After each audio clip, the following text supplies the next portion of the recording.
अभी तो 39 है, जो जो अभी नोटिफाई हुए हैं वो 39 है, उसके बाद ये 40 हो जाएंगे। तो 40 स्टैंडर्ड हमको अप्लाई करने जो एनडीएस करेंगे। तो वैसे सारे के सारे, ऐसा नहीं कि सारे कंपनियों पर 40 लगेंगे, किसी पर 20 लग सकते हैं, 21 लग सकते हैं, ऐसा नहीं, सब पर सारे लगेंगे। और जो मेजर जो चेंजेस हैं, अगर आपको मेजर चेंजेस देखने हो, कहीं कहीं तो हमने ऐसे बना दिए ही है कि शायद चेंज नहीं आएंगे। बहुत जगह चेंजेस है, मेजर चेंजेस, जैसे आपका ये एनडीएस 40 था, ये वाला इन्वेस्टमेंट प्रॉपर्टी का, हमने एनडीएस 40 में जो यहाँ मेजर जो फर्क था इसमें हमारे में जो होना चाहिए था, वो वहाँ पर एक फेयर वैल्यू बेस्ड अकाउंटिंग थी। भाई आप initially you recorded cost carried over eight fair value option थी, हमने वो ऑप्शन खत्म कर दी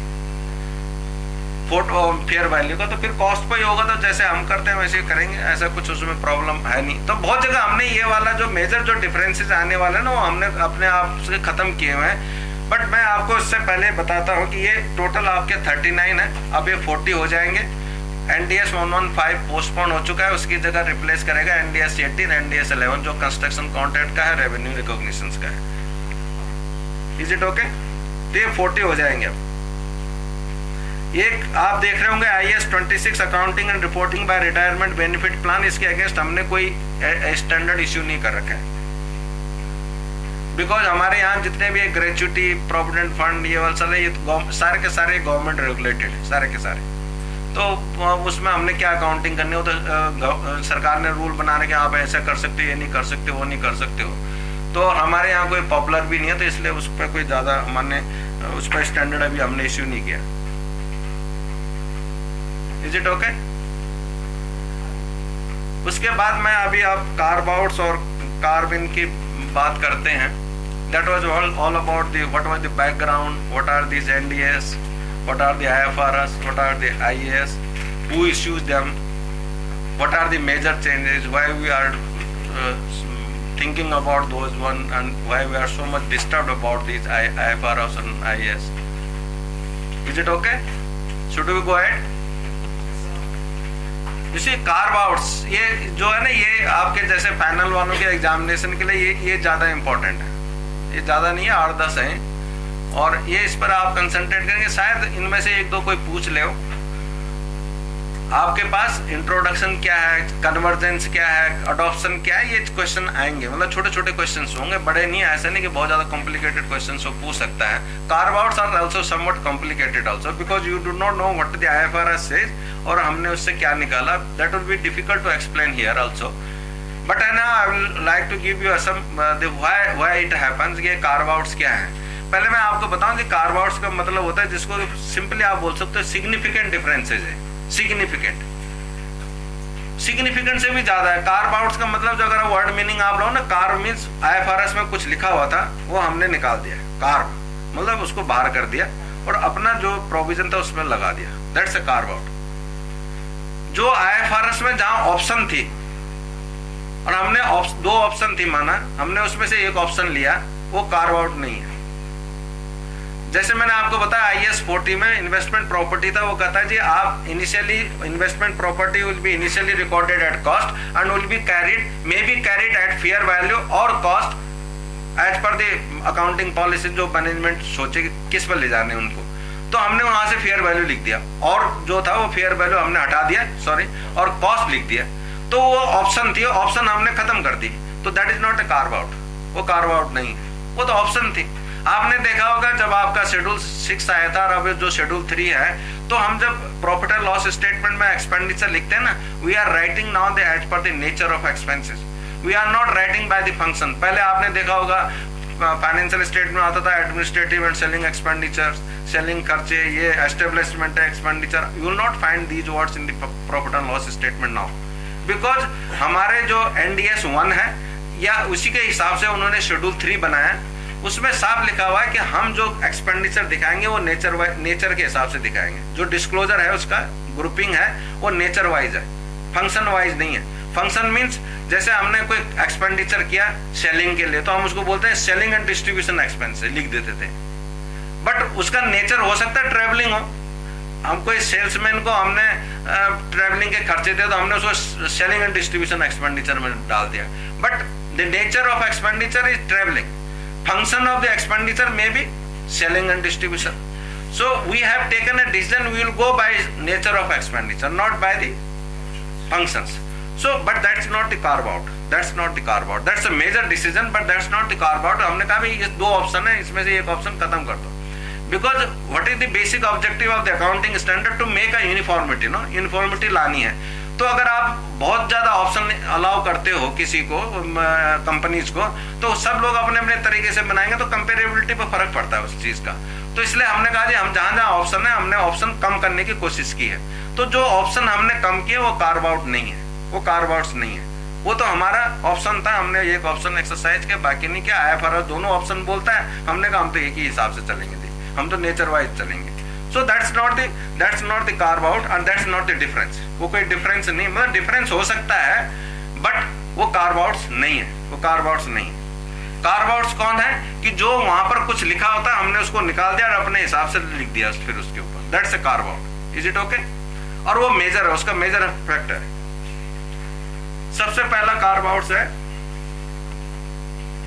प्रेजेंटेशन ऑफ फाइनेंशियल स्टेटमेंट में NDS 1 में. पहला कार्व आउट्स है और ये शायद सबको समझ में भी आ जाएगा. परहैप्स जैसे आपके एग्जामिनेशन में वो सिंपल चीजें पूछेगा, तो ये perhaps this is the I think that everybody can understand it. इसमें कोई इतना बड़ा प्रॉब्लम नहीं है. वो कहता है IS 1 क्या बोलता है, जिसके अगेंस्ट जो कॉरस्पॉन्डिंग स्टैंडर्ड हमारा NDS 1 है. Requires that in case of a loan liability if any condition of the loan agreement which was classified as a non current is breached on the reporting date, such loan liability should be classified as current. Where the breach is rectified after the balance sheet date, IS requires loan to be classified as current. वो क्या बोलता है कि हमारे यहाँ जैसे आपने bank से लोन ले रखा है, बैंक से लोन लिया हुआ है, उसने कहा जी आपने जो आपकी प्रॉपर्टी है ना, इसकी हर साल वो RBI की डायरेक्शन है और ये क्या कि भाई आपको हर साल ये जो हर 3 साल बाद उसकी फेयर वैल्यूएशन रिपोर्ट देनी पड़ेगी बैंक को. 3 साल हो गए, 31 मार्च 2015 को आप बैलेंस शीट बना रहे थे, आपने वो वैल्यूएशन रिपोर्ट नहीं दी बैंक को. This it's a breach of conditions of loan, breach of condition of loan. तो अगर ये कंडीशन ब्रीच हो गई तो वो कहता है जी आपने लोन लिया, फाइनेंशियल बैंक से लिया हुआ लोन 7 साल का है, उसका पीरियड 7 इयर्स है, अभी भी 4 साल बाद देना है, आपने 3 साल गुजर चुके, 4 साल बाद देना है, तो हम इसको नॉन करंट क्लासिफाई करते हैं. ठीक भी है, बिकॉज नॉन करंट ही है, वो भी नॉन करंट बोलते हैं. बट वो कहता है कि अगर आपने ये कंडीशन वायलेट की थी 31 मार्च 2015 में, आपको सर्टिफिकेट देना था, आपने नहीं दिया, it's a important condition of the loan, तो bank has a right to recall the loan. आपके वायलेशन है तो बैंक को राइट है कि ये कंडीशन ब्रीच की. तो IFRS वाले बोलते हैं कि अब ये लोन को करंट की बजाय आप नॉन करंट की बजाय आप करंट दिखाओ इसको, ये नॉन करंट नहीं रह गया, इमीडिएटली पेमेंट ऑन डिमांड हो गया. तो ये करंट लायबिलिटी है. वो कहते हैं कि चाहे अगर माना आपने 31 मार्च 2015 के जो फाइनेंशियल स्टेटमेंट थे आपने 15 मई 2015 में फाइनल किए, हो सकता है आपने 14 मई 2015 में वो सर्टिफिकेट दे दिया था, आपने दे दिया, तो वो आपने रेक्टिफाई कर दिया जो 31 मार्च 2015 का है. वो कहता है चाहे आपने रेक्टिफाई भी कर दिया तब भी ये एडजस्टिंग इवेंट नहीं है और हम इसको करंट ही क्लासिफाई करेंगे. IFRS बोलता है करंट हो गया, अगर आपने ब्रीच ऑफ लोन किया है तो करंट है. हम बोलते हैं नहीं साहब ये नॉन करंट ही है, क्योंकि उसने 14 मई को लिया है, वो हमने भी फाइनेंशियल स्टेटमेंट अभी फाइनल नहीं किया 15 मई को, उससे पहले वो सर्टिफिकेट लिया है, जब वैल्यूएशन करा दी उसने, ठीक हो गया, सारा रेक्टिफिकेशन हो गई, तो ठीक है, हम इसको नॉन करंट ही मानेंगे. वो कहते हैं नहीं साहब ये आपका बहुत बड़ा मेजर चेंज है, हम तो इसको करंट मानेंगे. हमने उनको बताया भाई हम करंट क्यों, इसको नॉन करंट क्यों मानेंगे, बिकॉज हमारे यहाँ बैंक में ऐसा चलता है, मतलब जो ट्रेडिशन है हमारे यहाँ, वो कहते हैं भाई स्टॉक स्टेटमेंट आने चाहिए हर महीने आपकी 8 तारीख से, नील साहब तो 2 महीने बाद दे देते हैं, 20-25 दिन बाद भी चलता है. वो कहते हैं नहीं ऐसा नहीं चलता, वो ये कंडीशन है ब्रीच ऑफ मतलब लोन की. तो जब एंड बात भी सही है, देखो जब होती है, आप अगर हम उसको नॉन करंट का करंट क्लासिफाई करते हैं, जबकि हमको पता है सब्सटेंशियली कुछ नहीं फर्क पड़ा, बैंक वाले मान जाते हैं और वो भी कोई उसके ऊपर इंसिस्ट भी नहीं कर रहे हैं, वो ये नहीं बोलेंगे हमारा लोन वापिस लाओ तुम। कंडीशन जरूर है, ऐसी बात नहीं कि नहीं है, maybe legally they are entitled to take back the loan और डिमांड लीगली हो सकता है, but we go by substance not by the law. Legality से नहीं जाते हम, जब फाइनेंशियल स्टेटमेंट प्रेजेंटेशन करते हैं तो हमारे पास प्रिंसिपल है ना, सब्सटेंस ओवर फॉर्म। तो कहते हैं सब्सटेंस क्या है, हमारे यहाँ हमारे कंट्री में सब्सटेंस ये नहीं है, हमारे कंट्री में ये है कि हम तो जो लीगलिटी हो सकती है, बट सब्सटेंस ये है कि वो लोन वापस नहीं होता और हम बाद में उसको रेक्टिफाई कर देते हैं, बैंक वाले मान जाते हैं। तो हमने कहा जी हम तो नहीं करेंगे इसको करंट क्लास में, हम तो अगर उसने फाइनेंशियल स्टेटमेंट अप्रूव होने से पहले अगर वो रेक्टिफाई कर दी वो कंडीशन, तो हम कहेंगे जी ये लॉन्ग टर्म ही है, पर वो कहते हैं जी इसको करंट मानो। तो करंट मानोगे तो फिर आप क्यों इतना मेजर क्या चेंज हो गया? तो आप कहोगे भाई करंट और नॉन करंट में क्या फर्क पड़ गया, पैसे तो उतने दिखा रहा, अगर आपने 50 करोड़ का लोन लिया तो 50 करोड़ करंट की बजाय आप नॉन करंट में दिखा रहा हो, क्या होगा? फिर कोई आसमान तो नहीं टूट गया? वो बहुत फर्क पड़ता है कि जब फाइनेंशियल स्टेटमेंट आप एनालाइज करोगे ना, करंट का नॉन करंट में चल जाएगा, डेट इक्विटी रेशियो चेंज हो जाएगा, करंट रेशियो चेंज हो जाएगा, सारे का सारे आपका हो सकता है जो इन्वेस्टर है या जो दूसरा कोई है वो उसका डिसीजन ही चेंज हो जाएगा उस पर, करंट का नॉन करंट में डालने से लिक्विडिटी पर फर्क पड़ेगा, सारी चीजें, मतलब करंट रेशियो आपका अलग हो सकता है, लिक्विड रेशियो अलग हो सकता है, कुछ हो सकता है, तो डिसीजन मेकिंग पर बहुत फर्क है इसका। तो कहता है ये तो कार्व आउट है, मेजर चेंज है, इसे वी हैव अ रीजंस नहीं। अब अगर आप अपने आप भी देखिए तो we have a substance, no, ऐसा नहीं इंडिया वालों ने ऐसे ही किया है, वी हैव अ सब्सटेंस। वो हम उनको ये बोल रहे हैं भाई आपने तो लिखा हुआ है, जो IFRS भी इसी बेस पर चलता है, ये अजम्पशंस हैं कि जब भी या हमारा प्रिंसिपल है कि हम सब्सटेंस से गवर्न होंगे, लीगलिटी से नहीं होंगे, जब कॉन्फ्लिक्ट हो इन दोनों में। वैसे लीगल और सब्सटेंस एक जैसे ही होता है ना, पर जब सब्सटेंस जो चीज है लीगल अलग हो तो हम सब्सटेंस से गवर्न होंगे, तो हम सब्सटेंस से गवर्न हो रहे हैं, हमने प्रिंसिपल यही तो बनाया, सब्सटेंस के हिसाब से यही चलता है, फिर भी हम उसको नॉन करंट मानते हैं, बैंक वाले पैसे वापस नहीं मांगते, तो आप क्यों बोल रहे हो कि इसको करंट करो? तो हम तो नहीं करेंगे, हमारे यहाँ तो ऐसे चलता है, वो ठीक भी है। अगर हम उल्टा करें, माना हमको करंट बना दे तो उल्टा और हो जाएगा, सारे लोग बोले हाँ इसकी करंट लायबिलिटी है, इसका तो करंट रेशियो बिल्कुल नेगेटिव में आ गया, इसका ये हो गया और उसका वो हो गया, तो उल्टा रिएक्शन हो सकता है इसका, रादर देन पॉजिटिव रिएक्शन जो आप बोल रहे हो, उल्टा रिएक्शन हो सकता है। हमारे लिए मजबूरी है, हम अगर हम ऐसा करते हैं तो शायद कुछ और प्रॉब्लम हो सकती है हमारे यहाँ।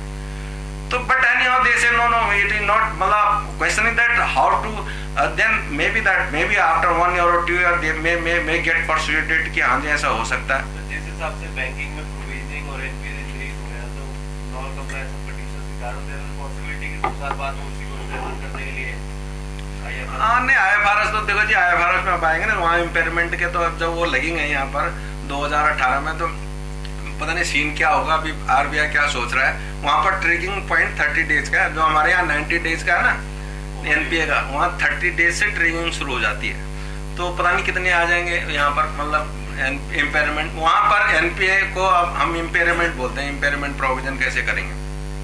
सो that is the first carve out, is it okay? ये इसी से रिलेटेड है, ये NDS 10 event occurring after the balance sheet date. तो हमने वैसे चेंज वहां कर दिया कि भाई हम इसको एडजस्टिंग इवेंट मानेंगे। अगर उसने 14 मई 2015 को कोई कहता है कि जी मैंने वैल्यूएशन रिपोर्ट करा लिया, रेक्टिफाई कर दिया, हमने जो कंडीशन 31 मार्च को जो वायलेशन थी, ब्रीच ऑफ कंडीशन था, वो हमने 14 मई 2015 before finalising the financial statement ठीक कर दी, तो इसको अब हम एडजस्टिंग इवेंट मानते हैं। मतलब एडजस्टिंग मीन्स अब हम इसको चेंज नहीं करेंगे, इट विल बी 31 मार्च को हम ये मानेंगे 31 मार्च को ही ठीक हो गई थी, तो हम इसको इसके कारण क्लासिफिकेशन चेंज नहीं करेंगे, ये कॉन्सिक्वेंशियल अमेंडमेंट हमने की है। तो वो कहते हैं सर ना ये एडजस्टिंग इवेंट नहीं है, तो नॉन एडजस्टिंग है। सो दैट इज द दोनों एक ही से, अगर वो उधर मान जाएंगे तो इधर भी मानेंगे। फिर NDS 17 है लीजेस के बारे में, हमारे यहाँ तो ये 19 है लीजेस का।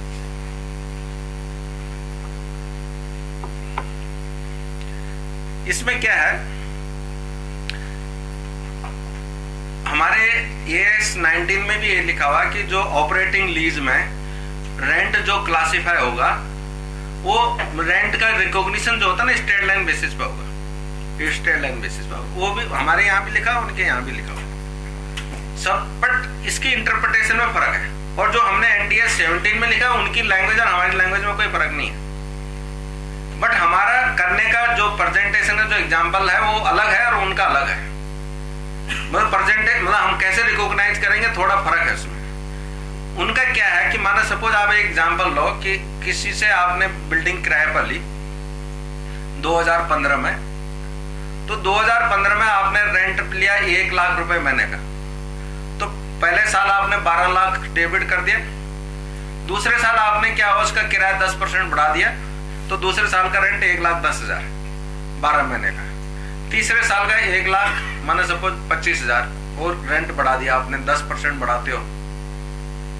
तो वो कहता है कि जो IFRS बोलते हैं वो कहता है जी स्टेट लाइन का मतलब ये है कि आप तीनों सालों का टोटल रेंट निकालो। पहले 3 साल का टोटल रेंट कितना बनता है, पहले साल का 12 लाख, दूसरे साल का 13,20,000 और 15 लाख, इन सबको जोड़ो, 36 महीने से डिवाइड करो और उसके बाद हर महीने ऐसा करो शुरू से बराबर बराबर बांटो। That is the meaning of straight line. तो आपको ऐसा करना, हम कहते हैं कि नहीं साहब हमारा स्टेट लाइन का मतलब है पहले साल 1 लाख दे तो हर साल ये 1 लाख डेबिट कर दिया, दूसरे साल 1,10,000 दिया तो 1,10,000 डेबिट कर दिया, फिर 1,25,000 दिया तो 1,25,000 डेबिट कर दिया। हम नहीं करते इसको एवरेज आउट जैसे वो बोल रहे हैं कि 3 साल का टोटल रेंट निकालो, 36 मंथ से डिवाइड करो और हर महीने उस हिसाब से रिकॉग्निशन करो, तो आपका खर्चा चेंज हो जाएगा ना। हर साल का खर्चा टोटल तो उतना ही रहेगा, टोटल खर्चा तो रेंट का उतना ही रहेगा, बट हर ईयर में अलग अलग होगा। अब हमारा इंडिया में जो उनका प्ली था क्यों हम ऐसा क्यों करते हैं, और वो सही भी है, मतलब उसमें कोई गलत बात नहीं है। वो कहते हैं जी एक्चुअली वो कहते हैं जी आपने नेक्स्ट ईयर ज्यादा रेंट दिया, स्टेट लाइन का मतलब है कि आपने रेंट ज्यादा दिया तो उसको भाई उसको वो करो, एवरेज आउट करो, that is the meaning of state. मतलब आपको हर महीने बराबर बराबर करना है। हम कह रहे हैं कि हमने रेंट तो भैया उतना ही दिया जो 1 लाख इस साल 2015 में दिया, 2016 में जो 1,10,000 दे रहे हैं वो 1,10,000 की वैल्यू ही 1 लाख है, क्योंकि हमारे यहाँ इन्फ्लेशन ही 8-10% है। तो उसको जो जिसको हम रेंट दे रहे हैं बेसिकली हम रेंट 10,000 नहीं बढ़ा रहे हैं और उसको फायदा भी नहीं है 10,000 का कुछ, उसका रेंट उसके लिए बेचारे के लिए 1 लाख ही है वो बराबर, क्योंकि इन्फ्लेशन इतना हो गया है। We are just compensating them for the inflation, nothing else. Because जो डेवलप्ड कंट्रीज हैं, अगर आप देखेंगे USA में, UK में, यूरोप में, वहां कितना इन्फ्लेशन होता है 0.5, कहीं 1% तो बहुत बड़ा होता है उनके यहाँ इन्फ्लेशन, नहीं तो वहां इन्फ्लेशन है ही नहीं। तो वो तो जो भी आप रेंट बढ़ाते हो सोचते हो वो रेंट बढ़ा दिया आपने, तो उनका तो रियल फायदा होता है उसका। हमारे यहाँ कोई रियल फायदा नहीं होता। वो कहते हैं कि हमारे यहाँ मोस्टली जो इंक्रीमेंट होती है वो इन्फ्लेशन के लिए होती है। और IFRS बोलता है कि आप टाइम वैल्यू ऑफ मनी से चलेंगे, प्रेजेंट वैल्यू ऑफ मनी से चलते हैं। जब भी हम फेयर वैल्यू की बात करते हैं तो टाइम वैल्यू ऑफ मनी वहां इंपॉर्टेंट चीज है। तो अगर टाइम वैल्यू ऑफ मनी निकालो तो वो उतनी है, वो तो 1,10,000 का 1 लाख है, दूसरे साल अगर हम 1,20,000 दे रहे तो भी 1 लाख के बराबर है। और इसलिए हम ऐसा नहीं करते, हम तो ऐसे डेबिट करते हैं। But they are not convinced about it, they say no state line का मतलब यही होता है। अब आप देखें जो लॉजिक है हमारा वो लगभग ऐसा नहीं है कि बिल्कुल सही है, ऐसे कोई प्रॉब्लम नहीं है।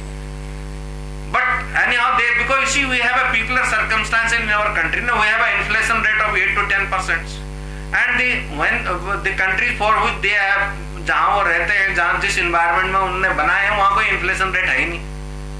अगर आप देखो अमेरिकन कंपनीज में कभी काम करोगे या अभी अगर आप ऑडिट करने जाते हो कहीं, आप इंटरेक्शन करते हो, तो अगर वहां पर तनख्वाह बढ़ाते हैं ना जो हर साल, तो बढ़ाएंगे 2% इंक्रीज इन, मतलब बहुत बड़ा अनाउंसमेंट होता है उनका 2% इंक्रीज इन सैलरी, क्यों बहुत बड़े पता नहीं 2%। जो हमारे इंडियंस होते हैं जब यहाँ पर आते हैं ना, यहाँ वो 2% लिखते हो, कहता सर क्या 2% क्या बनाया तुमने, ये कोई सैलरी 10-15% तो कम से कम होनी चाहिए।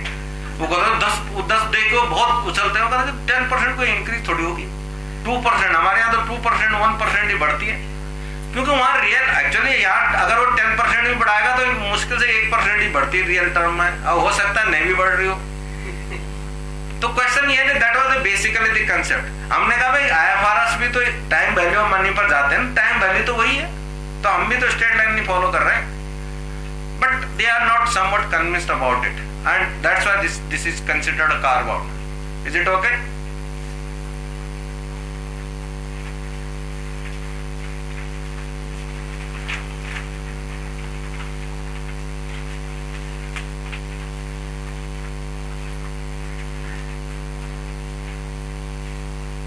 इसी एक नेक्स्ट जो कार्व आउट है आपका वो है investment in associates and joint ventures. सबसे पहले मैं आपको बताऊं कि हमारे पास एक AS23 है, AS27 है ना, जो एग्जिस्टिंग है, जो एसोसिएट के बारे में बोलते हैं, और एक जॉइंट वेंचर में।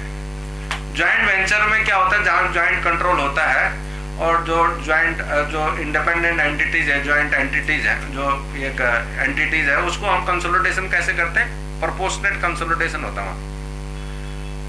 अब जो हमारे एनडीएस आए आईएफआरएस में अब प्रोपोर्शनेट कंसोलिडेशन नहीं है, वो खत्म कर दिया उन्होंने। जो हम उसको भी जो इन्वेस्टमेंट इन जॉइंट वेंचर्स है उसको हम इक्विटीज मेथड पर करेंगे, इक्विटीज मेथड में। प्रोपोर्शनेट कंसोलिडेशन जॉइंट वेंचर के केस में नहीं है, and that was the correct step also. हमारे यहाँ जो प्रोपोर्शनेट कंसोलिडेशन होता है ना जॉइंट वेंचर में, मतलब अगर ये दो पार्टी हैं, एक का 40% हिस्सा दूसरे का 60% हिस्सा है, और वो जॉइंट कंट्रोल है दोनों का, तो अगर उसकी एक बिल्डिंग है जिसकी वैल्यू 10 करोड़ है बुक्स में, तो 40% वाला 4 करोड़ अपनी किताब में दिखाए ऐड करेगा, और 60% वाला 6 करोड़ का अपने बुक्स में ऐड करेगा। That was never the intention of the accounting standard। ये जो अब आप कम्युनिकेशन कर रहे हो इस तरह का कि साहब इस बिल्डिंग का 40% मेरा है, 60% उसका है, ऐसा तो कभी इंटेंशन नहीं था। जिसने इन्वेस्ट किया था, ये जो इंडिपेंडेंट एंटिटी है, उसने तो इन्वेस्टमेंट के तौर पर उसको देख रहा है। वो ये थोड़ी देर कि इस बिल्डिंग का आधा पोर्शन मेरा है, आधा उसका है, डेटर्स का आधा मेरा है, उसका ये, ऐसा तो कभी नहीं सोचा उन्होंने। तो हम जो कर रहे हैं प्रोपोर्शनेट कंसोलिडेशन, हमारा कंसेप्ट वही है, और ये आईएफआरएस में पहले भी ऐसे ही था। वहां में हमने ऐसा नहीं कि हम कुछ अपने हिसाब से करते थे, आईएफआरएस में भी ऐसे था। अब उन्होंने चेंज कर दिया, वो कहता है जी it is just like investment, जैसे आप इन्वेस्टमेंट इन एसोसिएट्स हैं वैसे इन्वेस्टमेंट इन जॉइंट वेंचर है। और अगर आप इन्वेस्टमेंट इन एसोसिएट्स को कंसोलिडेशन फाइनेंशियल स्टेटमेंट में इक्विटी मेथड से दिखाते तो वो भी इक्विटी मेथड से दिखाओ भाई। तो that is the basic issue. अब हमको मतलब फॉर द टाइम में जब आप कंसोलिडेटेड फाइनेंशियल स्टेटमेंट बनाओगे तो आप कभी भी अब नेक्स्ट ईयर से जो जिन पर एनडीएस है वो जॉइंट वेंचर को कंसोलिडेट नहीं करेंगे, वो इक्विटी मेथड से उसका इन्वेस्टमेंट दिखाएंगे, कम से कम वो थोड़ा रिलीफ है उसमें। अब कंसोलिडेशन नहीं करना उसका। बट इसमें प्रॉब्लम क्या थी, जो इन्वेस्टमेंट इन एसोसिएट्स है, आपने देखा होगा हमारे यहाँ अगर आप AS21 पढ़ेंगे, जब उसका कंसोलिडेशन में एक बेसिक इश्यू क्या है, जो कंडीशन है कि जो सब्सिडरीज हैं और होल्डिंग कंपनी की जो अकाउंटिंग पॉलिसीज है वो मतलब यूनिफॉर्म होनी चाहिए, और तभी उनका कंसोलिडेशन करने का इकोनॉमिक सब्सटेंस ठीक बनेगा। अगर वो दोनों अलग अलग अकाउंटिंग पॉलिसी फॉलो करती है तो जो कंसोलिडेशन नहीं हो सकता, वो तो फिर ये कंसोलिडेशन नहीं हुआ, यूनिफॉर्मिटी कैसे आएगी। वो डेप्रिसिएशन का कोई और मेथड लगाता है, ये कोई डेप्रिसिएशन का कुछ और मेथड लगाता है, वो वैल्यूएशन का कुछ अलग मेथड लगा रहा है, स्टॉक का कुछ और लगा रहा है, मतलब सबकी पॉलिसी अलग अलग है। तो वो कहते हैं कि जब भी आप कंसोलिडेशन करो तो ये पहले आप सब्सिडरी की और जो होल्डिंग कंपनी की उनकी अकाउंटिंग पॉलिसी सेम होनी चाहिए, ठीक है। तो हम यूनिफॉर्म बनाने की बात करते हैं, तो सर्टेनली यूनिफॉर्म हो सकती है क्योंकि होल्डिंग कंपनी सब्सिडरी को कंट्रोल करती है और वो सब्सिडरी को डायरेक्शन दे सकती है, बोल सकते हैं, बिकॉज मेजोरिटी डिसीजन उसी का है, तो वो बोल सकते हैं भाई आप ये पॉलिसी चेंज कर लो, वो बोल सकता है। बट ये वाली जो कंडीशंस हैं आईएफआरएस में, जो वहां पर IAS28 है, उसमें यही लिखा हुआ, जो एसोसिएट वाला भी है उसमें भी यही लिखा हुआ है कि भाई आप जो जब एसोसिएट को भी आप कंसोलिडेट करते हो ना, इक्विटी मेथड से करते हो, वहां लाइन बाय लाइन कंसोलिडेशन नहीं है, वो इक्विटी मेथड से कंसोलिडेशन है वहां पर। जैसे कि आपने AS23 में पढ़ा होगा, कंसोलिडेशन का मतलब जो हमारा AS23 और उसमें बहुत फर्क है। AS23 तभी अप्लाई होता है जब कंसोलिडेटेड फाइनेंशियल स्टेटमेंट बनते हैं। अगर आप कंसोलिडेटेड फाइनेंशियल स्टेटमेंट नहीं बना रहे हो तो AS23 की कोई रोल नहीं है, वो अप्लाई नहीं होता। बट IFRS NDS में ऐसा नहीं है। वहां फाइनेंशियल स्टेटमेंट का मतलब ही कंसोलिडेटेड फाइनेंशियल स्टेटमेंट होता है। अगर आपसे कोई बोले कि साहब जो जैसे BHL है, शेल है या कोई बड़ी कंपनी है, वो मुझे आप मेरे को उसका फाइनेंशियल स्टेटमेंट दे दो जी BHL का, उसका मतलब ये है कि आप कंसोलिडेटेड फाइनेंशियल स्टेटमेंट मांग रहे हो। NDS IFRS में इसका मतलब ये है। हमारे यहाँ बोलेंगे तो हम कहेंगे साहब लो, हम तो खाली BHL का दे देंगे। वो कहेंगे नहीं साहब, ये तो आपने वो केवल दिया, मैं तो फाइनेंशियल स्टेटमेंट BHL के एज ए होल मांग रहा था। BHL का मतलब BHL पूरी। तो वो कहता जी आपने बोला ही BHL का था, बाकी तो सब्सिडरीज है। NDS IFRS में कंसेप्ट जब फाइनेंशियल स्टेटमेंट की बात आती है, financial statement itself means consolidated financial statement until unless he says आप मेरे को स्टैंड अलोन फाइनेंशियल स्टेटमेंट दे दो जी BHL का, तब वो स्टैंड अलोन है। अदरवाइज अगर आपको खाली बोले जी फाइनेंशियल स्टेटमेंट तो कंसोलिडेटेड फाइनेंशियल स्टेटमेंट। बोलने का मेरा मतलब ये है कि अगर आपने इन्वेस्टमेंट एसोसिएट्स में की है तो आप जो है वो उसमें साफ लिखा हुआ है कि अगर उसका कोई सब्सिडरी भी नहीं है तो फिर भी तो कंसोलिडेटेड करना है ना, उसे टोटल करने उसने, तो वो तभी इक्विटी मेथड में जाएगा। सेपरेट फाइनेंशियल स्टेटमेंट में तो उसमें जो है वो उसका मेथड अलग है वैल्यूएशंस का, बट इसमें वो इक्विटी मेथड से ही जाएगा। और यहाँ इवन उसकी सब्सिडरी नहीं है फिर भी वो फाइनेंशियल स्टेटमेंट कंसोलिडेटेड ही माने जाते हैं, वो कंसोलिडेटेड ही होंगे।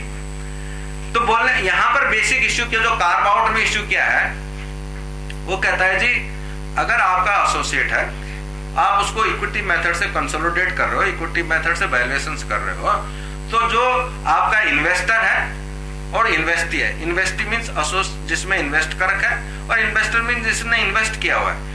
एक्स ने वाई में इन्वेस्ट किया हुआ है, एक्स और वाई में जो रिलेशनशिप है एसोसिएट्स की है, वो एसोसिएट बन जाता है एक्स का, क्योंकि उसने 25% इन्वेस्टमेंट किया हुआ है। उसके ऊपर उसका कंट्रोल नहीं है, पर सिग्निफिकेंट इन्फ्लुएंस है, सिग्निफिकेंट इन्फ्लुएंस है। उन दोनों की अकाउंटिंग पॉलिसी अलग अलग है, इन्वेस्टर की इन्वेस्टी की दोनों की अकाउंटिंग पॉलिसी अलग अलग है। IFRS बोलता है कि अगर आप जब इक्विटी मेथड लगा रहे हो तो दोनों की अकाउंटिंग पॉलिसी सेम होनी चाहिए, यूनिफॉर्म होनी चाहिए। हमने यहाँ पर थोड़ा सा चेंज किया, हमने शुड की जगह मे लिख दिया कि इट मे भी होनी चाहिए। उन्होंने कहा जी आपने मे क्यों लिख दिया, इसका मतलब नहीं भी हो सकती है। हमने कहा हाँ नहीं भी हो सकती है। तो हमने उनको बोला भाई हम कैसे बोल सकते हैं, उसके ऊपर हमारा कंट्रोल तो है नहीं। वो बोले जी मैं नहीं करता, जो आप बोल रहे हो, आपकी अकाउंटिंग पॉलिसी अलग है, मेरी अलग है। मैं बोला जी मेरे हिसाब से करो तुम। वो कहा क्यों करो, यू हैव नो, मेरे ऊपर वो हम उसको डिक्टेशन तो दे नहीं सकते because we have no control. तो हम अगर हम शुड लिखेंगे तो फिर तो हम कंसोलिडेशन करेंगे कैसे। वो कहते नहीं साहब उसकी सेम होनी चाहिए। अब कैसे होनी चाहिए, हम उनको बता रहे हैं कि भाई साहब कैसे होगी, हम वो तो मानेगा नहीं। माना अगर उसने मान लिया तो ठीक है, पर ना माने तो फिर क्या करें। We cannot stop the thing, no? और वो ना मानने का चांस ज्यादा भी हो सकता है। वो कहते हैं मैं क्यों मानूं आपकी बात। तो क्वेश्चन ये है कि हमने जो वहां पर मे लिखा कि भाई साहब उसकी अकाउंटिंग पॉलिसी दूसरी भी हो सकती है और फिर भी हम उसका इक्विटी मेथड लगाएंगे उस पर, वो कहते हैं नहीं साहब सेम होनी चाहिए।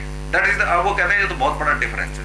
आपका जो इक्विटी मेथड से जो आएगा, जो आप इक्विटी मेथड से उसकी वैल्यू लगाएंगे इन्वेस्टमेंट की, वो बिल्कुल डिफरेंट हो सकती है और जो कि कंपेरेबल ना हो, ये ना हो, सो जो भी उसका कॉन्सिक्वेंसेज है।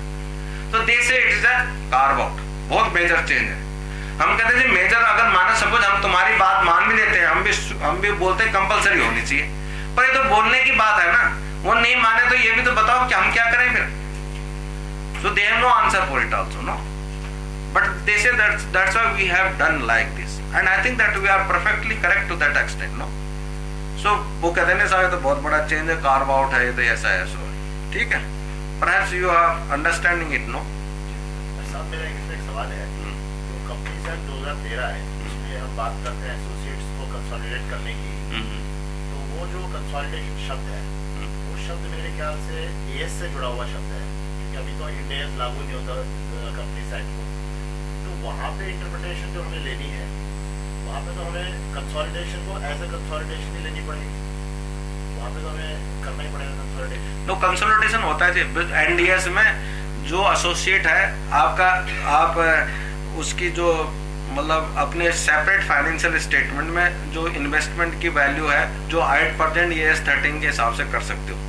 पर जब आप कंसोलिडेट करोगे तो आपको इक्विटी मेथड लगाना। एनडीएस में तो मैंने आपको बताया ना, कंसोलिडेट फाइनेंशियल स्टेटमेंट का मतलब ही कंसोलिडेट होता है। तो जब आप फाइनेंशियल स्टेटमेंट बनाओगे अपना ईयरली, तो वो बनेंगे ही कंसोलिडेटेड, चाहे भले आपकी कोई सब्सिडरी नहीं है। अपने जो अकाउंटिंग प्रिंसिपल आईएफआरएस में बने वो इस व्यू से बने हुए हैं कि ये कंसोलिडेटेड फाइनेंशियल स्टेटमेंट पर लगेंगे। सेपरेट वाला अगर कहीं है तो सेपरेट को अलग लिखा होगा उन्होंने, ये सेपरेट फाइनेंशियल स्टेटमेंट, हर जगह सेपरेट, इसलिए उनका एक स्टैंडर्ड अलग है, सेपरेट फाइनेंशियल स्टेटमेंट। मतलब वो सेपरेट फाइनेंशियल स्टेटमेंट का क्या मतलब है उनका, तो उस केस में वो कंसोलिडेशन ही है, मतलब कंसोलिडेशन बाय इक्विटी मेथड्स है। So that's a consolidation of the associate. जैसे अभी हमारा जो चलता है, जो शेड्यूल 3 के लिए जो चलता है, एएस चलता है, तो अभी जो हमने फाइनेंशियल क्लोजर की या अब जो करेंगे 2016 की, उसमें जो शब्द कंपनीज एक्ट में आ रहा है कंसोलिडेशन, वो तो वही है जो एएस के मुताबिक कंसोलिडेशन है, तो उसमें हम सारी कंसोलिडेशन कर रहे हैं। अब जैसे इंडिया अभी तक शेड्यूल 3 को लागू नहीं होता, जब तक ये लागू नहीं होगा तब तक तो शब्द का अर्थ वही रहेगा कंसोलिडेशन जो पुराने में। हाँ, जो पुराने का वही है, उनके लिए तो वही है, जो हमारे जो एग्जिस्टिंग एएस है उनका कंसोलिडेशन का मतलब वही है, वही रहेगा। तो उसमें हम फिर भी एसोसिएट्स को कंसोलिडेशन करेंगे, तो उसमें कैसे हम कंसोलिडेशन को समझे, मतलब सिर्फ इक्विटी मेथड से उसको दर्शा दें। हाँ भाई, इक्विटी मेथड से करोगे तो वो कंसोलिडेट हो गया, बस that is the only thing. ये आप अगर माना आपकी कोई सब्सिडरीज नहीं है, कुछ नहीं है, तो अगर आप इक्विटी वो एसोसिएट को इक्विटी मेथड पर ले आओगे तो वो कंसोलिडेटेड फाइनेंशियल स्टेटमेंट हो गया। उसमें ऐसा नहीं जैसे मान लीजिए 20% मेरा है उसमें, 80% किसी का, तो मेजॉरिटी शेयर को मैं डिस्क्लोज कर दूं अलग से और टोटल कंसोलिडेशन कर दूं, क्योंकि अभी इसमें कुछ नहीं 20% जैसे मैंने आपने उसको खरीदा 2 करोड़ में और इक्विटी मेथड से वो 2 करोड़ 50 लाख आ रही है, तो अगर आप सेपरेट फाइनेंशियल स्टेटमेंट में 2 करोड़ दिखाओगे और जब आप कंसोलिडेटेड बनाओगे तो उसके और तो बाकी वैसे कर रहे, और तो कुछ है नहीं बाकी कंसोलिडेशन के लिए, उसको 2 करोड़ 50 लाख दिखा दोगे। लेकिन वो एएस में ऐसी कई चीज लिखी नहीं है। नहीं, वो भाई हो गई ऐसे ना, अगर मतलब ऐसा नहीं लिखा, बट बिकॉज जिस क्वेश्चन ये है कि उसने लिखा, पहले तो आप देखो ना कि वैसे तो जो आपका एएस 23 है वो लगता ही कंसोलिडेटेड पे है, वो लगता ही नहीं उस पर, वो लगता ही नहीं, मतलब अभी तो ये है कि अगर ये एनडीएस की बात कर रहा हूँ मैं, अभी एग्जिस्टिंग उसमें अगर आपके पास कोई सब्सिडरीज नहीं है तो आपको नहीं करना, हो कंसोलिडेट ही नहीं करना, अब तो एसोसिएट्स को भी करना है। नहीं वो अब वो एनडीएस में तो करना है, नहीं इसमें भी करना है, किसमें नहीं, एसोसिएट में करना है, बट एएस 23 तभी लगाएंगे ना जब आपकी सब्सिडरी हो। अगर आपकी सब्सिडरी नहीं हो तो आपको एएस 23 लगाने नहीं। तो अभी तो ये है कि एएस 23 इक्विटी मेथड लगेगा नहीं जब तक आपके पास एक सब्सिडरी कम से कम हो, तो होनी जरूरी चाहिए हो, क्योंकि वो स्टैंडर्ड ही उसी पर लगता है, इन्वेस्टमेंट इन एसोसिएट इन कंसोलिडेटेड फाइनेंशियल स्टेटमेंट, और कंसोलिडेटेड फाइनेंशियल स्टेटमेंट का उनका मतलब वो है। तो अभी तो वो एएस 23 लग ही नहीं सकता, मतलब अपने आप में अगर किसी की केवल एक एसोसिएट है तो एज पर एग्जिस्टिंग स्टैंडर्ड्स आपको कंसोलिडेटेड बनाने नहीं है, कंसोलिडेटेड बनाने नहीं है उसमें। लेकिन अभी यही कॉन्ट्रडिक्शन आ रही है कि जो कंपनी साइड कहता है हमें कंसोलिडेशन करनी है एसोसिएट्स की, जॉइंट वेंचर्स की और सब्सिडरीज की, जबकि हमारा एएस कहता है कि सिर्फ हमें कंसोलिडेशन करनी है सब्सिडरीज की, जॉइंट वेंचर की भी ना 27 में। तो अब इन शब्दों का अगर मान लीजिए सब्सिडरी और जॉइंट वेंचर हटा देते हैं तो कंपनी साइड के अंदर वो तीसरा जो शब्द अकेला पड़ जाता है एसोसिएट, उसकी भी कंसोलिडेशन पे जोड़ दिया जा रहा है। हाँ, कंसोलिडेशन होगी, बट बिकॉज इसी हमारे पास जो एग्जिस्टिंग एएस है ना, वो कहता है कि ये जब आपकी कंसोलिडेशन बनेगी, कंसोलिडेशन का मतलब जो है कुछ और है उनका, कि भाई जब वो उसकी एक सब्सिडरी होगी, अगर आप एएस 23 को पढ़ेंगे ना तो वो अपने आप में कंसोलिडेशन नहीं हो सकती उसकी, वो अपने आप में कंसोलिडेशन का स्टैंडर्ड नहीं। अगर हम ऐसा लॉजिक लेंगे, जैसे मान लीजिए 25% मेरे पास एसोसिएट के शेयर्स हैं, तो 75% जो मेजॉरिटी शेयर्स हैं उनकी अगर मैं जैसे माइनॉरिटी इंटरेस्ट डिस्क्लोज करता हूँ, मेजॉरिटी इंटरेस्ट डिस्क्लोज कर दूँ और टोटल कंसोलिडेशन सिर्फ एसोसिएट का कर दूँ, तो अभी तो कुछ स्पष्टता है नहीं इसमें, तो क्या ये नहीं, मेरे हिसाब से देखो जी, अगर आप पुराने वाले स्टैंडर्ड के अंदर चलते हो ना, जो आप भाई आप जो कंपनीज एक्ट में ना 2 सेट ऑफ स्टैंडर्ड है, एक सेट ऑफ स्टैंडर्ड है एग्जिस्टिंग अकाउंटिंग स्टैंडर्ड जो है, दूसरा सेट एनडीएस का है, तो दोनों नोटिफाइड है, तो आपको ये कि आप कौन से सेट से गवर्न होते हो, तो उस हिसाब से आप चलोगे, बिकॉज दे ऑलवेज रिकॉग्नाइज कि जो आपके एएस 21 बोलता है, एएस 23 बोलता है, एएस 27 के हिसाब से चलोगे उस वाले में, तो उस केस में तो आपके पास अगर सब्सिडरी नहीं है तो एएस 23 अप्लाई नहीं होता है, इवन आप इक्विटी मेथड लगा भी नहीं सकते उसमें, So that I think that in the old system, if they have got only one associate, they should not apply the equity methods in that way. But NDS में उनको करना, चाहे उनके पास एक ही एसोसिएट है, कोई सब्सिडरी नहीं है, फिर भी कंसोलिडेटेड फाइनेंशियल स्टेटमेंट बनाना पड़ेगा और उसको इक्विटी मेथड लगाना पड़ेगा. Now that is the ये मेन इश्यू है. आपने देखा हो ना, इसमें हमारी भी परेशानी है. जो मैं आपको बताऊं ना, हमने जो चेंजेस किए खुशी से नहीं किए कि हम अपने आप ही कर रहे हैं जिसको, ये बात उसमें कोई लॉजिक है. और आप कैसे आप एसोसिएट को बोल सकते हो कि साहब आप हमारी अपनी अकाउंटिंग पॉलिसी हमारे हिसाब से करो, तो दैट इज नॉट पॉसिबल. तो वो कहते हैं नहीं साहब ये कार्व आउट्स है. ये जो मेजर चेंजेस है जहाँ शायद हम कुछ गलत है और जिसमें कुछ मतलब डाइसी एरिया है, शायद जब हम उनसे बात करें तो शायद हमारा लॉजिक बहुत ज़्यादा क्लियर ना हो उनको. और वो है ये NDS 32 का, NDS 32 FCCB, foreign currency convertible bonds. Perhaps थोड़ा बहुत आप लोगों को बैकग्राउंड, मैंने सपोज एक एग्जांपल लो आप कि आपने एक फॉरेन करेंसी बॉन्ड इशू किया, मतलब फॉरेन करेंसी मतलब आपके रुपए के अलावा में है वो, मतलब डॉलर में मान लो आपने $100 का एक बॉन्ड इशू किया और 2015 में इशू किया, तो उस वक्त डॉलर का रेट ₹60 था, तो आपके पास 6,000 रुपए आए. आपने अभी अगर आप देखो एग्जिस्टिंग सिस्टम के हिसाब से फॉरेन करेंसी फुल्ली कन्वर्टेबल जो बॉन्ड होते हैं, जहां पर एक्चुअली ऑप्शन दी जाती है उनको, ऑप्शन किसके पास है? होल्डर के पास, बॉन्ड होल्डर के पास, कि आप इसको कन्वर्ट कर दोगे 3 साल में, कितने नंबर ऑफ शेयर मिलेंगे? आप कहोगे जी आपका एक बॉन्ड के 4 शेयर मिलेंगे. आपको 4 शेयर मीन्स एक शेयर हो सकता है उनका मार्केट में इस वक्त 150 रुपए में बिक रहा होगा, तो आपने कहा भाई 600 रुपए कितने 1,500 में बिक रहा हो, तो अभी 6,000 रुपए आ गए हमके एक बॉन्ड के. $100 का बॉन्ड था, 60 रुपए एक्सचेंज रेट था, हमने एक बॉन्ड इश्यू किया फॉरेन करेंसी कन्वर्टेबल बॉन्ड, 6,000 रुपए आ गए हमारे पास.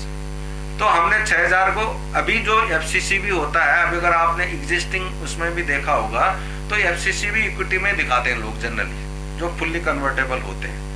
लोगों ने दिखा दिया, मतलब जब वो ये नहीं कि वो बात की इंतजार कर रहे हैं कि तुमने दिखा दिया, कोई अभी लायबिलिटी में दिखा रहा है, तो अभी कोई उसमें क्लियर था ही नहीं, बिकॉज अभी हमारे पास ऐसा कोई चक्कर ना, हम तो अभी भी कन्वर्टेबल डिवेंचर को अभी पहले हम उसको लोन में ही दिखाते हैं, और इक्विटी में जब कन्वर्ट होता है तो इक्विटी में दिखा देते हैं, तब तक वो लोन लायबिलिटी में होता है. पर IFRS में बहुत बड़ा एक इश्यू है, what is liability, what is equity.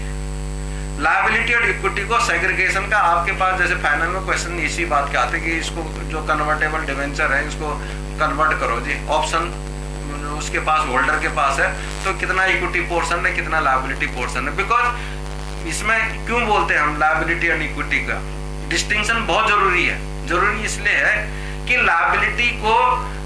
Liability आपने देखा हो ना, हर साल वैल्यूएशन होती है, उसकी रीस्टेटमेंट होती है. अगर आपके पास फॉरेन करेंसी लोन है तो हर साल रीस्टेटमेंट होती है ना, उसकी वैल्यू अलग अलग होती है. इक्विटी में जो चीज आप डाल देते हो ना उसकी वैल्यूएशन नहीं होती, वो रेजिडुअल है. इक्विटी इज रेजिडुअल ना, जो बच गया इक्विटी, तो इक्विटी की कोई वैल्यूएशन की प्रिंसिपल नहीं है कि हर साल आपने इसको वैल्यू करना. जो इक्विटी में पड़ गया उसका कोई वैल्यूएशन नहीं होती, उसका कोई प्रिंसिपल नहीं है. पर लायबिलिटी क्या है? लायबिलिटी जो NDS में either it will be carried at, because हमारे यहाँ जब फाइनेंशियल इंस्ट्रूमेंट का आएगा स्टैंडर्ड, ये NDS में आ गए हैं, जो NDS अप्लाई करेंगे वो कहते हैं they will be carried at recorded initially at fair value and will be carried at fair value. दोनों फेयर वैल्यू पर जाएंगे. तो फेयर वैल्यू कुछ और हो सकती है उसकी, तो फेयर वैल्यू हर साल चेंज होगी.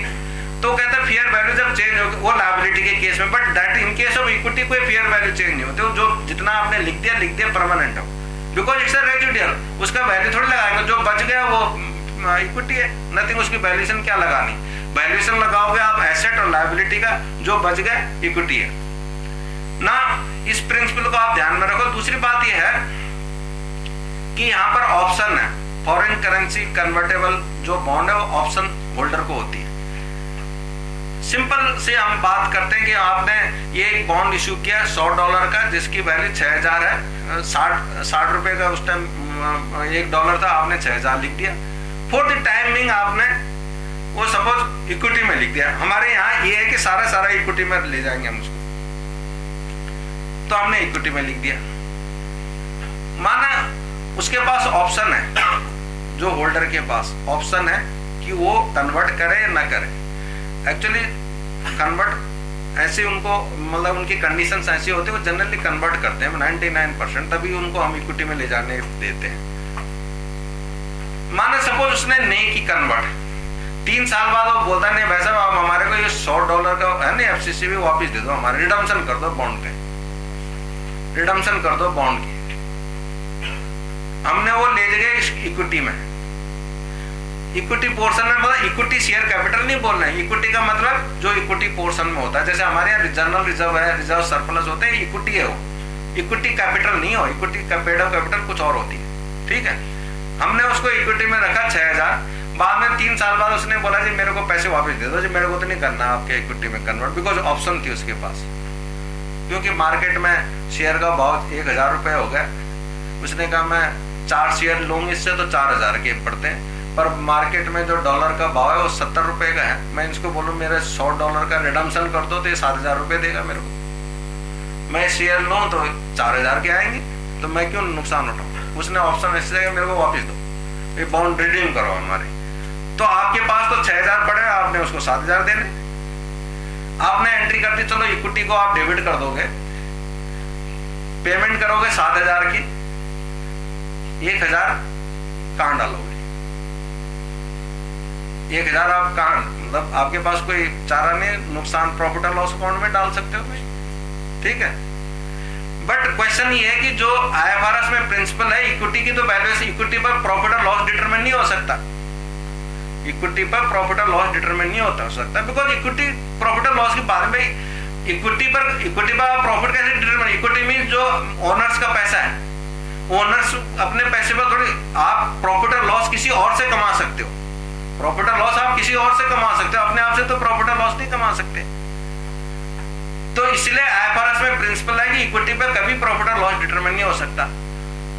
तो हमने कहा जी नहीं, हमने अब इसमें चेंज क्या किए थे, तो अब वो 1000 रुपए का हमारे को अगर एंट्री की बात है तो 1000 रुपए लॉस में डालना पड़ेगा। वो कहेंगे जी भाई आपने फिर एक लॉस में तो डाल नहीं सकते, अब जब आपने इक्विटी में डाला हुआ है, तो जब आप इसकी पेमेंट कर रहे हो तो loss can't be determine on equity, तो कहाँ डालोगे।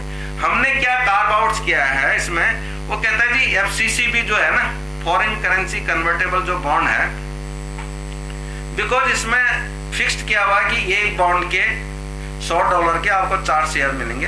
और अगर जब आप पढ़ोगे, अगर आप फाइनेंशियल इंस्ट्रूमेंट का चैप्टर पढ़ोगे, डेट इक्विटी में अंतर क्या होता है, उसमें एक प्रिंसिपल है फिक्स्ड फॉर फिक्स्ड है। फिक्स्ड क्या है, $100 फिक्स्ड, 4 शेयर फिक्स्ड।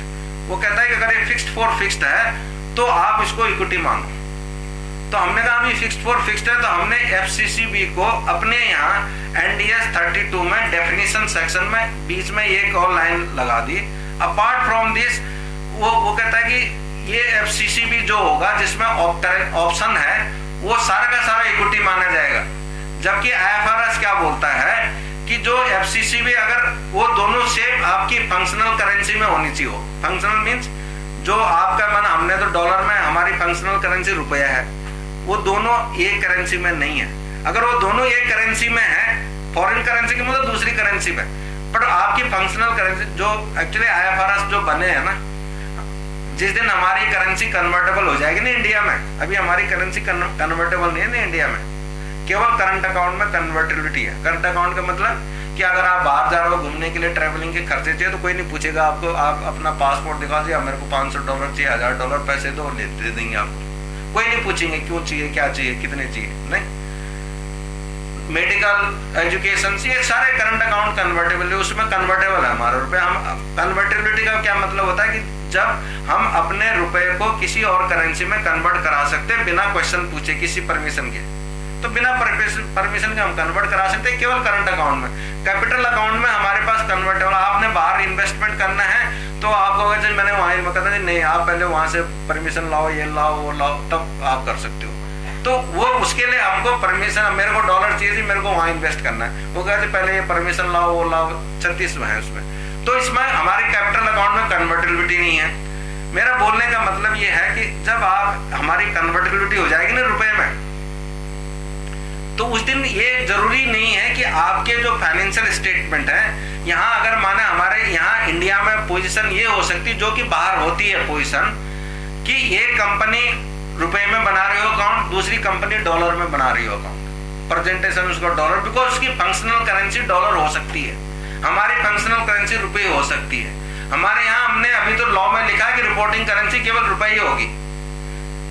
अब मैं आपको एग्जांपल दूं, जैसे ये जो मैरिज शिप वाले हैं ना, जो शिपिंग कंपनीज हैं, शिपिंग कंपनीज का क्या हाल है कि जो वहां से यहाँ इंडिया से माल वो बाहर ले जाते हैं, उनको पेमेंट डॉलर में आती है, सारी पेमेंट डॉलर में आती है। जो उनके क्रू मेंबर होते हैं उनको वो डॉलर में ही पेमेंट करते हैं, उनका अरेंजमेंट वो डॉलर में ही पेमेंट करते हैं।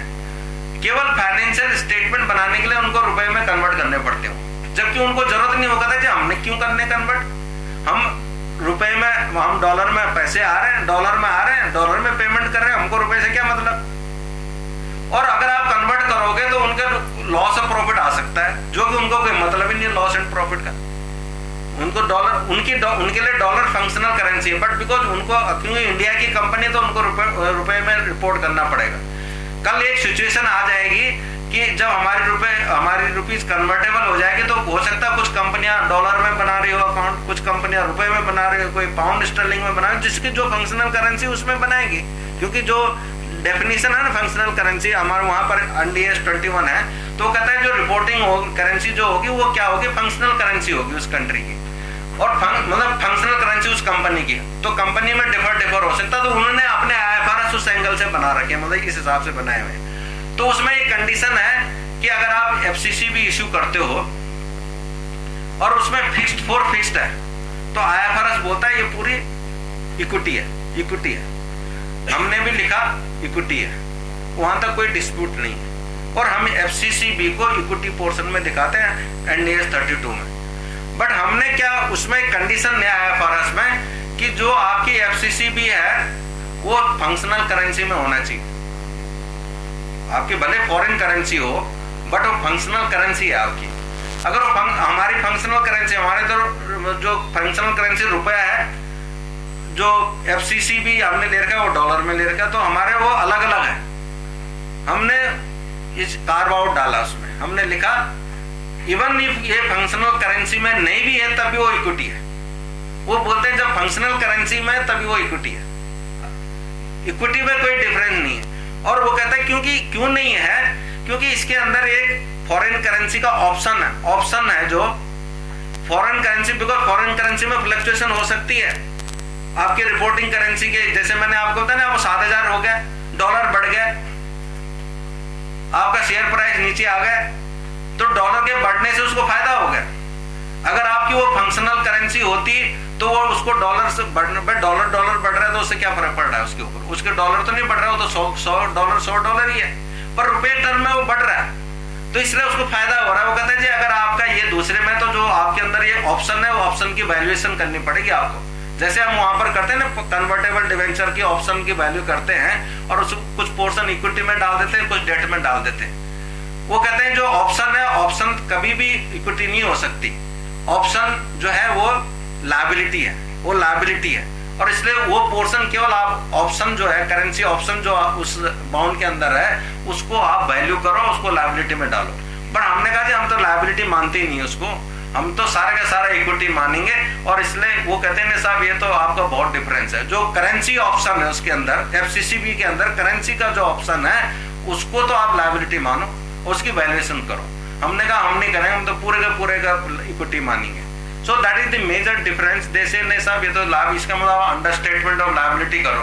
अगर माना हम, जैसे मैं आपको एग्जांपल दिया कि हमने वो 7,000 में रिडम्पशन किया, अगर हम उसको करेंसी, उसमें करेंसी ऑप्शन की जो वैल्यू है ना वो 1,000 है, वो 1,000 अगर वो हमारी बुक्स में जरूर होती है, अगर हम उस करेंसी ऑप्शन को अलग से वैल्यू करते तो 1,000 आएगी उसकी वैल्यू।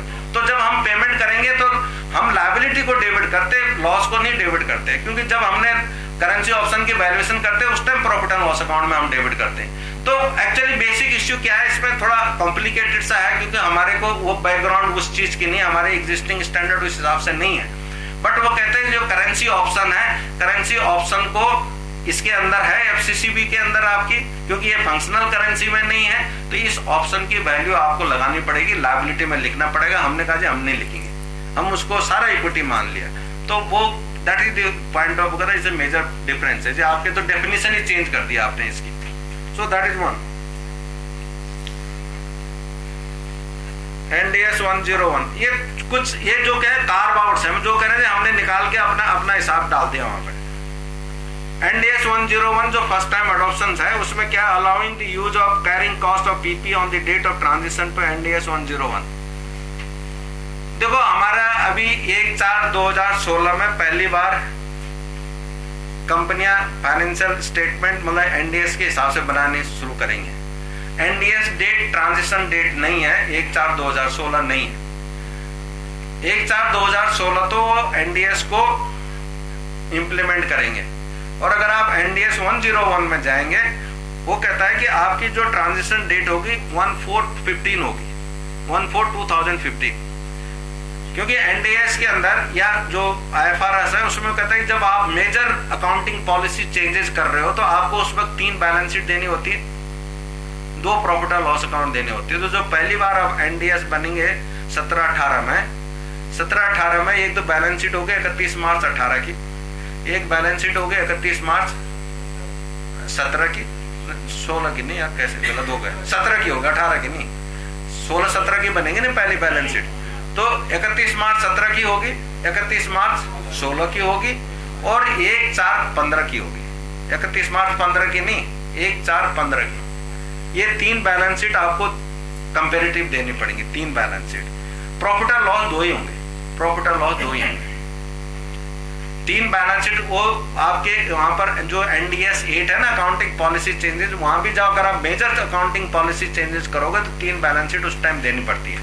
तो यहाँ पर भी तो मेजर अकाउंटिंग पॉलिसी क्या है, तो शिफ्ट ही हो रहा है दूसरे सिस्टम पे, तो इसलिए वो कहता है 3 बैलेंस शीट आपको देनी पड़ेंगे। तो जो 31 मार्च 17 को जो फाइनेंशियल स्टेटमेंट आएंगे जो NDS वाले उसमें 3 बैलेंस शीट होंगे। कौन सी? 31 मार्च 17 की, 31 मार्च 16 की और 1/4/15 की। 1 अप्रैल 15, 31 मार्च 15 नहीं, बैलेंस शीट वही होगी जो 31 मार्च की होगी वो 1 अप्रैल की होगी। बिकॉज अगर हम बोलेंगे 31 मार्च 15 तो उस दिन तो प्रॉफिट एंड लॉस अकाउंट भी था ना, तो फिर वो दोनों देने पड़ेंगे। तो उन्होंने इसलिए कहा बैलेंस शीट एज ऑन 1/4/2015, उस दिन तो प्रॉफिट एंड लॉस तो था ही नहीं फिर, ठीक है। तो वो 3 बनेंगे और ट्रांजिशन डेट जो होगी, ट्रांजिशन डेट की जहां बात आ गई, ट्रांजिशन डेट 1/4/2015 है। जिन कंपनियों ने 1/4/2016 से NDS लगाने ना उनके लिए ट्रांजिशन डेट है 1/4/2015। 1/4/2000 ट्रांजिशन डेट का क्या मतलब होगा कि जब वो शिफ्टिंग कर रहे हैं ना इसके एग्जिस्टिंग AS से NDS पे, वो 1/4/15 को करेंगे शिफ्टिंग, 1/4/15 को शिफ्टिंग करेंगे और उसको इसलिए उसको IFRS में बैलेंस शीट बनानी पड़ेगी 1/4/15 की NDS की। जो 31 मार्च 2016 की अभी तो आप एग्जिस्टिंग AS में बना रहे हो ना, उसको भी रीस्टेट करना पड़ेगा NDS में, रीस्टेट करना पड़ेगा NDS में। 31 मार्च 16 की बैलेंस शीट, 31 मार्च 16 का प्रॉफिट और लॉस स्टेटमेंट, तो ये सब वो करने पड़ेंगे आपको रीस्टेट। और 31 मार्च 2016 की तो NDS में बनेगी, वो तो 16 से वो लागू कर ही रहे। सो ये 3 बैलेंस शीट होंगी और ट्रांजिशन डेट उनके लिए 1/4/2015 है। जो 1/4/2017 से कर रहे हैं उनके लिए ट्रांजिशन डेट 1/4/2016 है। ट्रांजिशन डेट मीन्स जब आप कब कौन सी डेट को आप इस सिस्टम से दूसरे सिस्टम में शिफ्ट कर रहे हो, वो शिफ्ट डेट है 1/4/2015। हमने 1/4/2016 में नहीं करना है, वो लागू इस डेट को करने हैं। ट्रांजिशन डेट वो है आपकी 1/4/2015। तो माना आपने फिक्स एसेट है, फिक्स एसेट आपको अपने फिक्स एसेट जो प्रॉपर्टी प्लांट एंड इक्विपमेंट का NDS 16 है उसको आप 1/4/2015 में वहां ठीक करना पड़ेगा जो IFRS के, और तब उसको कैरी फॉरवर्ड करोगे उस डेट को। So that is the way how you have to do in case of the NDS। अब हमने उसके लिए first time adoption of Indian accounting standard का एक स्टैंडर्ड बनाया कि जब पहली बार आप ट्रांजिशन करोगे तो उस दिन आपको क्या क्या करना पड़ेगा। उसमें ये लिखा हुआ है, हमने ये लिख दिया कि माना कोई कंपनी ये बोले कि मेरे को रिवैल्यूएशन मॉडल में जाना है। NDS 16 में 2 मॉड्यूल है, आप अपने फिक्स एसेट को कॉस्ट पर भी कैरी ऑन कर सकते हो, आप रिवैल्यूएशन भी कर सकते हो अकाउंटिंग ईयर एंड में, और रिवैल्यूएशन वैल्यू पर आप कैरी फॉरवर्ड कर सकते हो और उस पर डिप्रिसिएशन लगा सकते हो। तो अब अगर माना कोई कंपनी रिवैल्यूएशन मॉडल में जाती है, अभी हम रिवैल्यूएशन मॉडल में नहीं है, हम तो कॉस्ट मॉडल में ही है अभी, तो हमारा जो AS 10 है, तो वो अगर आप कोई कंपनी ये डिसाइड करती है कि मैं IFR NDS जब मैं लगा रहा हूँ तो मैं रिवैल्यूएशन मॉडल में जाऊँ, तो रिवैल्यूएशन मॉडल में जाऊँ तो रिवैल्यू करेगा तो किस, अब कौन सी डेट को रिवैल्यू करेगा? वो कहता है जिस डेट को ट्रांजिशन डेट है ना, जो जिस डेट में उसकी जो वैल्यू है उस डेट को जो रिवैल्यूएशन कर लो और वो वैल्यू आप आगे लेके चल लो। जबकि IFRS ये बोलता है, जो IFRS है वो कहता है जी जब से आपने वो एसेट खरीदी ना तब से आप उनका सारा रिवैल्यूएशन का एडजस्टमेंट करो और उसको 1/4/15 में क्या रिवैल्यूएशन होनी चाहिए, क्योंकि उस पर डेप्रिसिएशन भी लगेगा, इम्पेयरमेंट भी हो सकती है। तो डेप्रिसिएशन, क्योंकि डेप्रिसिएशन यहाँ पर NDS में जितनी रिवैल्यूड अमाउंट का, अगर आपने 4 लाख की एसेट 6 लाख में रिवैल्यू कर दी तो डेप्रिसिएशन 6 लाख पर लगना शुरू होगा। और हमारे यहाँ जो गाइडेंस नोट है ना कि हम एक्सेस डेप्रिसिएशन उससे रिवैल्यूएशन रिजर्व से आएंगे, वो नहीं है वहाँ नहीं है। वो तो उतने ही होगा जो हमारे यहाँ, अगर आप ES 22 में जाओगे क्योंकि रिवैल्यूएशन का जो डिफरेंस है वो तो परमानेंट डिफरेंस है, उस पर डेफर्ड टैक्स एसेट नहीं बनता, डेफर्ड टैक्स लायबिलिटी नहीं बनता, वो नहीं है। वहाँ डेफर्ड टैक्स भी बनेगा, उस पर डेफर्ड टैक्स बनेगा। तो इसलिए वो उनका यार रूल है, वो कहता है जी अगर आपने रिवैल्यू करना तो शुरू से करो और उसका एडजस्टमेंट पूरा दिखा के तब निकालो उसको। अब हमने कहा भी आगे बढ़ने के लिए तो कोई तरीका तो चाहिए ना, अगर हम ऐसे बोलने लगे तो कोई नहीं लगाएगा ये NDS। वो कहा जी कौन करेगा इतना बबाला, कब से किसने किया, फिर उसमें मैं डेप्रिसिएशन लगाऊं, आज का कितनी वैल्यू है, फिर ये डिफिकल्ट। तो हमने एक सिंपल उसको बोल दिया कि भाई जो 1/4/2015 में आप उसकी रिवैल्यू कर लो, फिर वहां से आगे बढ़ लो, पीछे वाला छोड़ो, उस पर आप डेप्रिसिएशन लगाना शुरू कर दो। पीछे वाले कब रिवैल्यू करता है, कितना डेप्रिसिएशन लगता है, वो उसका कॉम्प्लिकेशन नहीं करना है। तो कहता नहीं साहब ये तो बहुत बड़ा चेंज है, हो सकता है इससे तो आपकी सारी प्रॉपर्टी प्लांट और फिक्स एसेट की वैल्यू चेंज हो जाएगी बैलेंस शीट में, तो डिफरेंस है। बट आई थिंक दैट हमारा जो ये पॉइंट है वो सही है, सही इन द सेंस अगर सपोज हम इंडिया में ऐसा करने तो शायद कोई भी जो कंपनी है वो एक तो पहले तैयार नहीं होगी। दूसरी बात क्या है, देखो जी एक जो फ्रेमवर्क है ना जो हमारा फाइनेंशियल स्टेटमेंट बनाने का, उसमें ये लिखा, देखो ये जो जितने भी अकाउंटिंग हमने क्या क्या हमारा भी लॉजिक है उसका, I think that is the solid logic also, ऐसा कोई रीजनेबिलिटी है उसमें। जो मैं FCCB का आपको बता रहा था वहां हमारा वीक पॉइंट है, परहैप्स वो हमको मानना पड़ेगा कि हम उसको करना पड़ेगा उसका जो बोल रहे हैं। बट शायद और जो कार्व आउट से उसमें ऐसा कुछ नहीं है, वहां हमारा बिल्कुल लॉजिक सही है। वो कहता है जी देखो हमारे जो जितने भी अकाउंटिंग प्रिंसिपल है ये कॉमर्शियल ऑर्गेनाइजेशन पर लगेंगे, जो प्रॉफिट मेकिंग ऑर्गेनाइजेशन पर लगेंगे। और उसमें एक कंसेप्ट है कि किसी भी पॉलिसी को इम्प्लीमेंट करने में उसकी कॉस्ट और बेनिफिट एनालिसिस होता है। अगर आपका कॉस्ट ज्यादा है और बेनिफिट कम है तो वो अकाउंटिंग प्रिंसिपल आप नहीं बना सकते हो, क्योंकि बिजनेस ऑर्गेनाइजेशन वाले कैसे लगा देंगे उस अकाउंटिंग प्रिंसिपल जब उसकी कॉस्ट ज्यादा है बेनिफिट कम है। तो वो कहेंगे जी हमने ये चेंज इसलिए किया कि इसमें अगर हम आपके IFRS के हिसाब से चलते तो उसमें कॉस्ट बहुत ज्यादा आती, बेनिफिट कुछ नहीं होना था उसमें। तो that's the principle we have followed and we are correct to that extent. But they say no, it is a carve out and it's a major difference. You cannot do, आप उसकी पुरानी adjustment भी करो, ठीक है।